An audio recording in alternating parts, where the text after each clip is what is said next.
when Lauren and I finally pulled into the driveway of what was supposed to be our dream home. It felt like every long night, scrolling through listings, every stressful budget calculation, and every tense "what if" conversation had brought us here. The house itself was perfect on the surface. A neat little two-story starter with fresh paint, a modest backyard big enough for Daisy, our rescue pup, and that hushed suburban calm we had been craving. Across the street, older houses lined the lane, each carrying the charm of lived-in families and the occasional withdrawn tenant you might glimpse, but never truly know. It looked like the kind of street where nothing dangerous could ever happen. The only flaw was the lot right beside us, empty, neglected, a patch of land swallowed by weeds and scattered with rusted construction scraps. The smell of damp earth and corroded metal clung to it.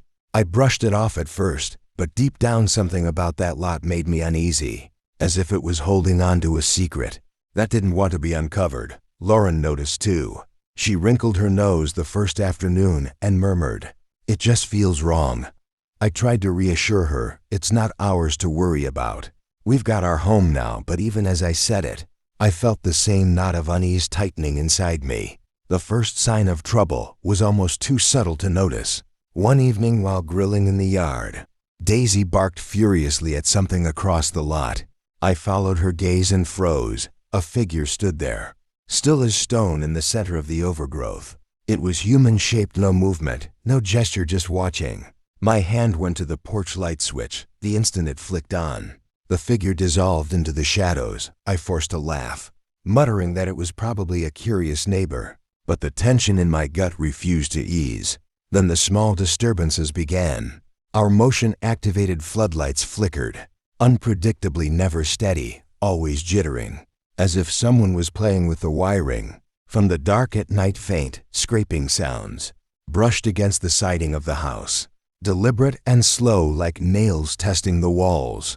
Our mailbox was tampered with repeatedly, nothing stolen, but letters left scattered across the lawn, oddly arranged, almost like symbols. We relied on our Nest cameras for reassurance, but instead of answers we got corrupted footage. Static tore through the recordings. Exactly when the noises happened, one night I stayed up, scrolling through the footage frame by frame, only to watch the screen cut to static at the precise second. A scraping sound clawed at the siding. My skin crawled. Technology itself seemed unwilling to show us the truth. We called the police. The officer's tone was indifferent. Probably just kids annoying, but not a crime. Lauren and I stared at each other afterward, frustration mixing with disbelief. We had evidence that would unsettle anyone, but to them it was a nuisance. Nothing more. The situation escalated quickly. One morning Lauren pointed out muddy boot prints, trailing from the empty lot directly to our back patio. They weren't random, they followed a purposeful path, as if someone wanted us to see exactly where they had been.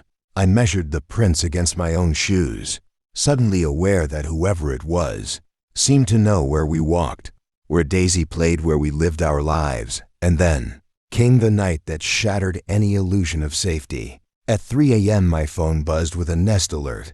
Side gate tampered, heart racing. I woke Lauren, and together we watched the grainy live feed. A hooded figure sprinted across the empty lot, clutching something metallic that glinted under the streetlight. My pulse thundered in my ears. The sense of being invaded, of our lives being exposed, was overwhelming. From that night forward, we triple-checked every lock, reinforced doors, and installed extra latches. But it didn't stop. A package on our porch arrived, slashed open, its contents scattered. Our doghouse was spray-painted, with a single word in dripping black paint. Watch, just one word, but loaded with menace. It wasn't random vandalism, it was a message. Someone was letting us know that we were under surveillance. We called the police again, filing report after report, but the answer never changed. No direct threat, nothing actionable. "We'll make a note of it," that was all. No patrols, no extra eyes on the street, just paperwork feeling abandoned. We turned to the neighborhood next door forum, hoping someone else might have noticed. Most posts were the usual mundane chatter: lost pets, yard sales, traffic complaints, but occasionally strange messages slipped in. Neighbors hinting at visitors wandering late at night, at figures seen in vacant lots, at unspoken fears nothing conclusive, but enough to suggest we weren't imagining this. The breaking point came one night, when our Nest app pinged again. I opened the feed and saw him, the same figure standing in the empty lot, holding a flashlight aimed directly at our bedroom window. The beam cut through the blinds, throwing a harsh white stripe across the wall. For nearly an hour he stood there without moving. As if daring us to respond, Lauren clutched Daisy to her chest, both of them trembling, and we sat frozen in silence, until the figure vanished back into the dark. Now we record everything, every alert, every glitch, every unsettling frame of static. We've saved the evidence, but no one has offered answers. Number arrests, no explanations. Our home, the place we fought so hard for, has become a prison of unease, where every creak, every shadow feels like an intrusion. We've looked at more cameras, at hiring private security, even at moving away entirely. But these aren't solutions. They're desperate attempts to feel in control of something we can't explain. So here we are, still living in the house we thought would be our sanctuary, still locking doors, still jumping at every sound, still wondering if the peace we imagined was ever real. The intrusions haven't stopped.